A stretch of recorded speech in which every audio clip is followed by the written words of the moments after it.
Guys, good afternoon. Dito tayo ngayon sa Golden Castle Resort. Golden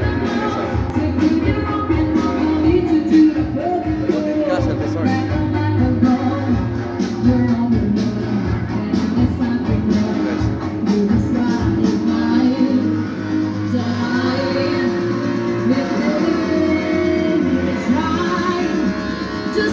May banda pa talaga ngayon. Yeah, come on.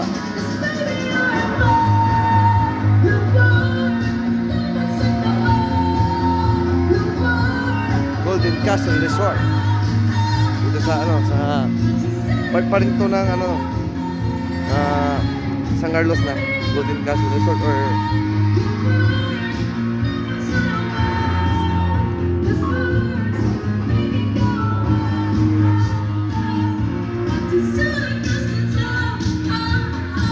Golden Castle Resort.